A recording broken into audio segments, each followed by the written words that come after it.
আমি আশা করেছিলাম উনি পোশাক বদলে এসেছেন যে অনেক টাকা আরো বেশি দিতে বলবেন আমাদেরকে মাননীয় স্পিকার। মাননীয় স্পিকার, আমাদের স্বাস্থ্য খাতের জন্য ৪৯,৩৮৬ কোটি ৮৯ লক্ষ টাকা মঞ্জুরের জন্য প্রস্তাব রাখা হয়েছে।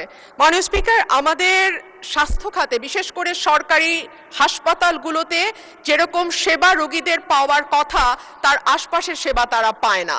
ডাক্তারের অনুপস্থিতি, পরিবেশগতভাবে অস্বাস্থ্যকর পরিবেশ এবং যেই ওষুধগুলো তাদের বিনামূল্যে পাওয়ার কথা সেই ওষুধগুলো অনেক সময় তাদেরকে বিনামূল্যে দেয়া হয় না। এবং প্রতিটি সরকারি হাসপাতালে বিশেষ করে জেলা উপজেলা পর্যায়ে যে হাসপাতাল বা স্বাস্থ্যকেন্দ্রগুলো আছে মাননীয় স্পিকার, সেখানে আমরা লক্ষ্য করি যে প্রাইভেট ক্লিনিকগুলোর এক ধরনের দৌরাত্ম্য সরকারি স্বাস্থ্যকেন্দ্রগুলোতে থাকে। প্রাইভেট ক্লিনিকে যাতে রোগী ট্রান্সফার করা হয় সেই জন্য নানান রকম যোগসাজশ সরকারি হাসপাতালগুলোর সঙ্গে তারা করে এবং রোগীরা যে স্বল্প মূল্যে চিকিৎসা সেবা পাওয়ার কথা সেটা কিন্তু তারা। ধন্যবাদ মাননীয় সদস্য। মাননীয় মন্ত্রী। মাননীয় সংসদ সদস্য যে বক্তব্য সমস্যার কথা বলেছেন ওই সমস্যাগুলোই তো আমরা চিহ্নিত করে মাননীয় স্পিকার উন্নতি করতে চাই।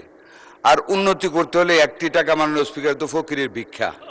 এই 1টি টাকা দিয়ে কি হবে? আমি আশা করেছিলাম উনি পোশাক বদলে এসেছেন যে অনেক টাকা আরো বেশি দিতে বলবেন আমাদেরকে মাননীয় স্পিকার।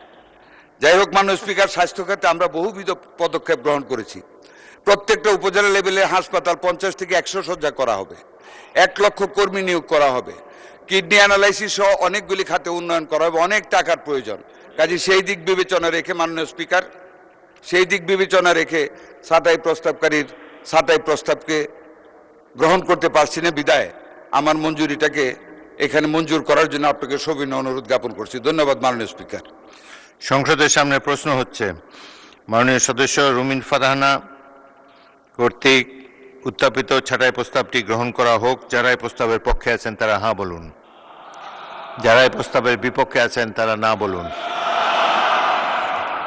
আমার মনে হয় না জয়যুক্ত হয়েছে, না জয়যুক্ত হয়েছে, না জয়যুক্ত হয়েছে। অতএব ছাঁটাই প্রস্তাবটি নাকচ হলো।